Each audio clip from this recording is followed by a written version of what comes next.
What's up, you guys? Welcome back to the channel. This is just a quick tutorial on how to replace your tube on the rear end of your 2024 Wired Freedom or any other e-bike for that matter. It's basically the same process. Recently I went out and got a flat with a nail in my tire, and I want to make a quick video showing you guys how to replace the tube. So when I got home, I noticed that the tire went flat again because there were multiple puncture marks on the tube from me pushing the bike to a certain location, and that ended up creating kind of a hassle. I was going to put scabs or patches over all of those holes on the tube, but I just decided to replace the tube, and I'm going to make a video of it right now.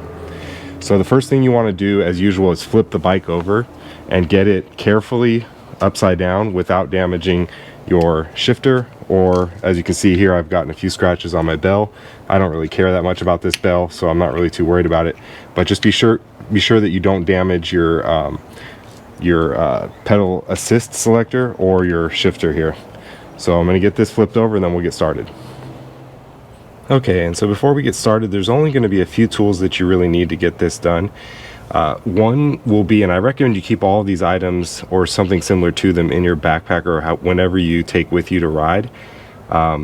First is going to be a zip tie. You're going to need this in order to replace the zip tie that holds this power cord in place for your bike. It's really important because you don't want this to hit your rotor or cut into there at all, and it can if it's not secured properly. So be sure you have a zip tie to secure that. The second thing you're going to obviously need is the tube. I recommend this Mongoose 26 by 4 inch fat tube tire for this particular bike. And another thing that you will need as well will be some sort of scissors. Now I like to carry a Swiss Army knife. It has a built-in scissors like this that you can use, that's really easy to access to cut that zip tie. Now you want to be careful you don't cut the cable there. It's really important you don't cut that cable at all.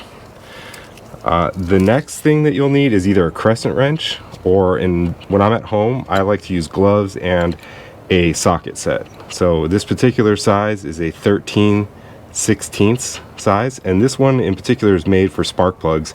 Has a little rubber grommet inside for that, but it just happens to fit the bolts here, the nuts here on the side of the bike just perfectly. And the final thing you'll need obviously is a pump of some sort. I like to use this electric Woodwind air pump. Works great. It's got all these different presets. It's USB chargeable, and it even has a hose with a magnetic connection so that it doesn't come out, but it's easy to remove. And then all you do is you screw this metal end right into here, and then you're able to screw this end onto the Schrader valve and fill it up. Works great. Has an auto off setting to where it will turn off automatically once it reaches your preset pounds per square inch. I have it currently set to 15 pounds for these tires. Be sure that you double check your tire for the inflation pressure. If you're not sure, you can look on the side of the tire. As you can see here, it says max inflate to 20 psi. So I'm going to run these at about 15 pounds of pressure. So if you have these items, a pump, a tube, some sort of crescent wrench or a socket, and scissors of some sort, and a zip tie, those are the main items you want to have with you. I recommend you carry all of these with you anytime you go out and go riding, or at least have patches and a pump of some sort. If you're not sure about all this process or how to patch a tire, I have a video on that. Take a look on my page and you can see how to patch the tube without actually having to take the tube out or have any tools at all. You can just simply pull this out, put a patch on it, pump it back up, and it'll get you home. Now in this case I've done that, and the patch itself worked pretty good on that one hole, but there were multiple other holes, and like I said, I didn't want to have 5 or 6 different patches on this tube, so I'm just going to put a brand new tube in there. Okay, so let's get started. First thing you're going to want to do is remove these rubber covers, if you have them, on each nut on each side. Set those down somewhere. You can, at this point, if you'd like, if it makes it easier to remember, carefully go in with your scissors, and I like to go in behind the wire here carefully, and go ahead and cut that zip tie off. Now what I like to do is keep this zip tie somewhere so that you don't forget to put your new one on. If you don't already have a new one out, it'll remind you to put one on there. I recommend having everything ready, but I know sometimes when you're on the road, you know, you're out in the middle of a field, you might not remember. Now at this point it's a good idea to probably disconnect the motor, which is really easy. You just spin those metal parts apart. I don't have the battery connected because it's easier to flip the bike over and it's lighter to do so. I recommend you remove your battery as well, just so that there's no chance that the bike is actually on when you're doing any of this stuff. Prevents injuries, short circuits, all those types of things. Taking the battery off is probably your best bet. Okay, so next you're going to want to get your socket set or your crescent wrench, whichever you prefer. Go ahead and loosen those. What I like to do is loosen both sides at the same time. And remember, they are opposite directions of each other because the bike on each side are facing different ways. Take those two nuts off. They're both the same, but just go ahead and set those down. Don't have to worry about getting them confused. Now, here's the next part where there is a little bit of difference. You're going to have a washer on the side of your brake rotor and your kickstand. Now this is going to have a little tab sticking out on one side, if you can see that there. It's going to be sticking out, and that helps lock your axle in place and keep it from moving. Go ahead and set that one down, and remember that one goes on the right side where your motor wire is, or where your brakes are, or where your kickstand is, whichever helps you remember that. Now on the side with the chain, there's also a washer. However, this side, the washer is completely flat. Okay, there's no other changes to it. So they're very different, as you can see here. If I hold them side by side, one is a lot thicker and has the tab, and this one is very thin and has no tab on it. So we'll go ahead and set those down. Now we're basically ready to remove the wheel. Lift up carefully, and then pull the chain out of the way on that side, and that's it. You have the wheel off. It's just that easy. Okay, now that you have the wheel and tire off of the bike, we'll go ahead and carefully at this point, first you want to remove the cap. It's a good idea to do that so you don't forget. Take that cap off of the tube, valve stem, and then what you want to do is get the tire onto one side of the rim. Now if you can't do this with your fingers, you may need to let a little more air out of the tube first, because it is fairly easy to take off. Some people have a tire lover or tire iron type thing that they like to use, like a plastic one, and I do have one of those, but for the fat tires you don't really need them, to be honest. It's not that bad. And the next thing I'll do is just kind of peel the tire off, carefully push this tube through the hole, and then set this rim down somewhere where it won't roll away, and that's it. So now you have your tire and your tube. Just simply remove the tube, toss it to the side, go ahead and grab your replacement tube, which, like I said, I like this Mongoose tire. It's very thick and durable, holds up well. I've bought many of these tubes over the years and I really like them a lot. If you're interested in any of these items that I'm using, I have a link in the description box that will link you to Amazon to purchase all of these different items, and they may not be exactly identical, but they're going to be very, very, very similar. The tube and the air pump will be identical for sure, but if you're interested in any of the other products like the crescent wrench or a socket set, then I will put something that's similar to that as a link. Okay, so here's the new tube. Comes with the cover, valve cover, cap. So we'll set that aside. And you want to be careful not to get this too dirty. I kind of like to make sure that it's opened up, but not, you know, if you're in the dirt, try to keep it from getting, you know, too much dirt on it. I mean, it's tube, it's not that big of a deal. You also want to inspect the inside of the tire. You're going to want to shake out any debris or rocks. It's also a good idea at this point to inspect the inside of the tire, kind of make sure there's nothing still poking it. You know, if you didn't find what gave you the flat tire, you're going to probably want to double check and see if you can find anything sticking out that would poke the new tube. All right, so now once you've done that, at this point it may become easier to lay the tire down. And basically what you want to do is go ahead and fit that tube inside of the tire like this, all the way around. Okay, now that you have it mostly fit inside, it's gonna look a little bit weird because it's flat. There's no air in it yet. So what I like to do now at this step is go with this air pump here and connect it to the valve, fill it up with about, let's say 5, maybe 10 pounds, somewhere, maybe not even that much, just enough to kind of inflate it, just a little bit, 3 to 5 pounds, just to keep it from being flat and to give it a little more shape and kind of push out inside the tire. Then the next step will be to get the wheel and put the wheel into the tire. And in that step, I like to do semi-standing up. So I'll show you that part right now. So we grab the pump. Like I said, it's magnetically held in there, which is really nice. So you don't have to worry about losing the hose, but at the same time, it's easy enough to get out without dealing with any compartments or anything like that. Hold the button down for 3 seconds. It'll turn on automatically. And you can change this to different settings here. So there's basketball, I have it set to 8 pounds. Personal, you know, it's a person on there, whatever you want to. I have it set to 100. 35 pounds for my car, 40 pounds for a motorcycle, 15 pounds for my bike tires. Okay, so go up to the valve, screw the end of it onto the tube, to the valve stem, and then go ahead and press the button. You can see it's already starting to take shape here. We'll let that go a little bit more. Now it's important you don't overinflate at this point. You just want to give the tube a little shape, and that's it. You're not trying to fully inflate the tire. So I'm not even showing any pounds per square inch yet, and it's getting about where we need it to be. Just kind of visually look at the tube. Don't worry about the pounds per square inch. Especially if you have a pump where you can't see that digital amount anyways. Okay, right about there is good. I'm gonna turn that off. Simply unscrew this end here. Okay, so now we have the tube into the tire with a little bit of air, but it's still not inflated. It's very soft. It's just kind of fitting in there better than it was.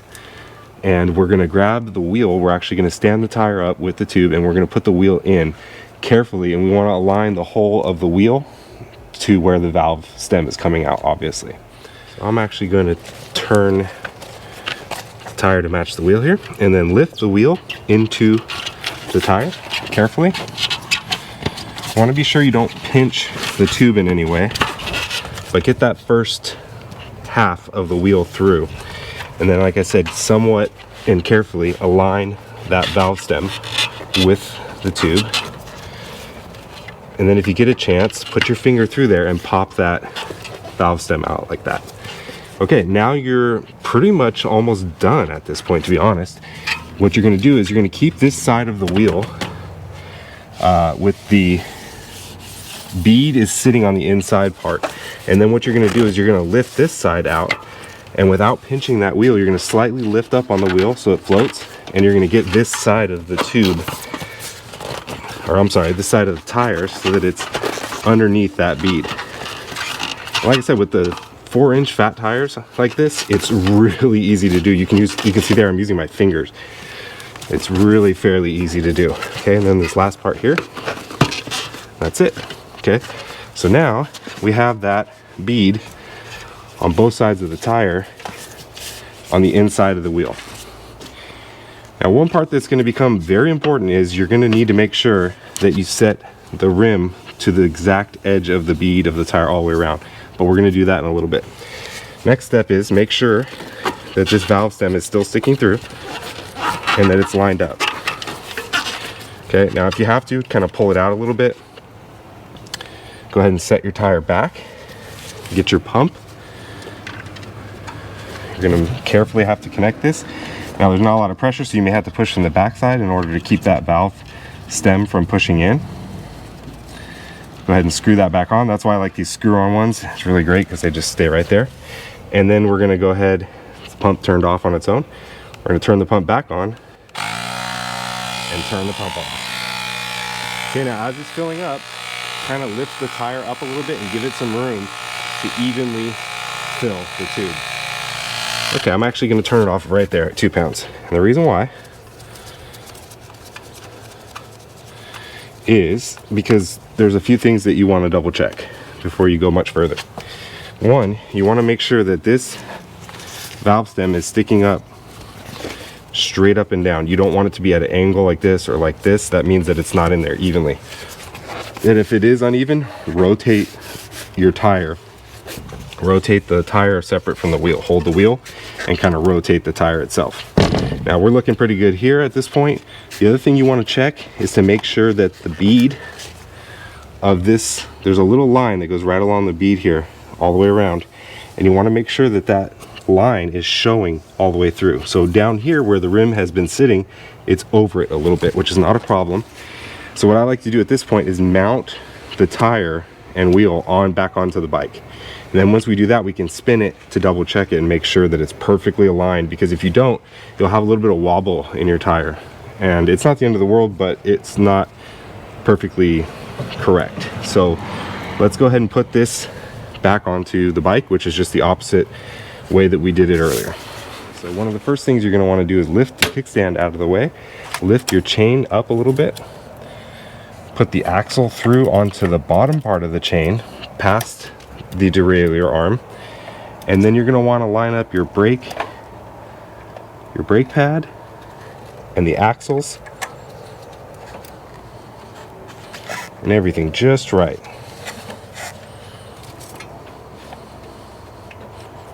It may take a little wiggling back and forth. Just be careful, don't rush it, and that's it.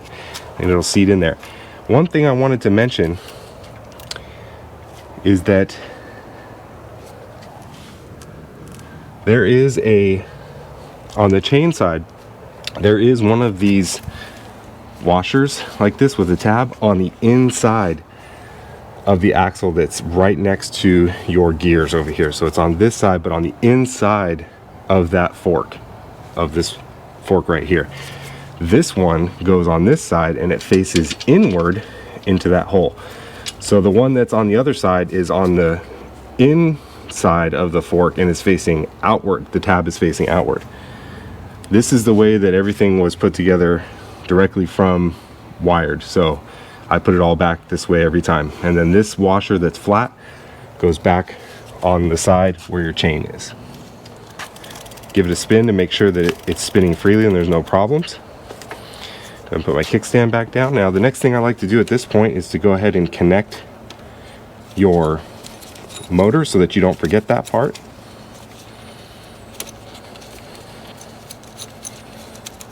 Make sure that it's all the way tight. That's a very important step. And at this point, if you'd like, you can also put the nuts back on each side. If you notice they're not perfectly equal, go ahead and swap them. Sometimes the threading is just ever so slightly different. Okay, and then we're going to want to get our zip ties so that we don't forget. Put that right through there. And be sure you secure that cord right back onto that little perch. And then you can take your scissors, give that a snap there. So that's nice and short. Okay, now don't forget to put these rubber covers back on if you have them still on each side. So first tighten each nut down.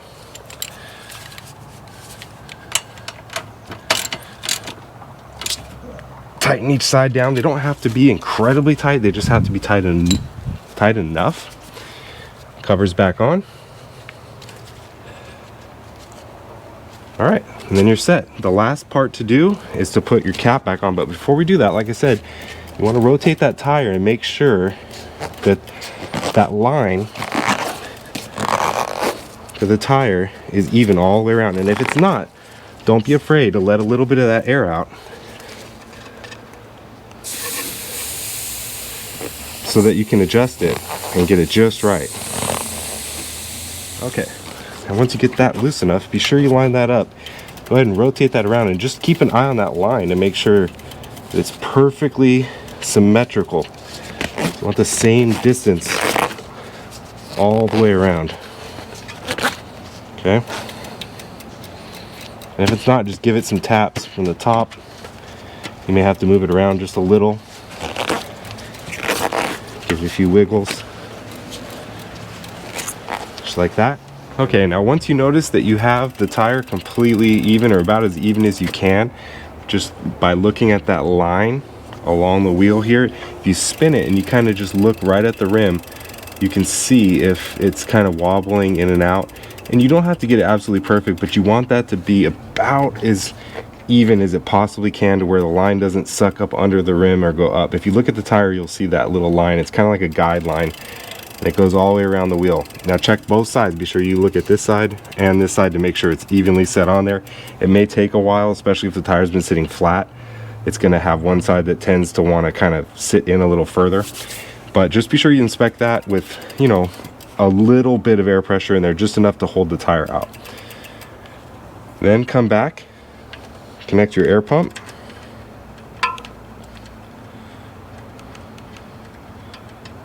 To the valve here. Make sure that valve stem is still sticking perfectly perpendicular to the wheel, straight out like that. You don't want it at an angle like this or like that. It means it's not perfectly aligned with the hole, and eventually that rim may cut into that valve stem. It's really important. Now we'll just fill it up the rest of the way with air.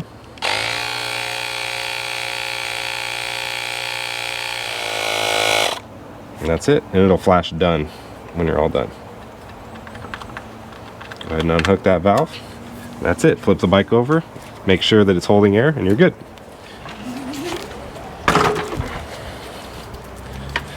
Okay, and that's it. Bike is done, tires are fixed, and that's how easy it is to change a tube on a fat tire electric bike. Thanks for watching. Hit that like button. Don't forget to subscribe. I really appreciate it. We'll see you on the next one.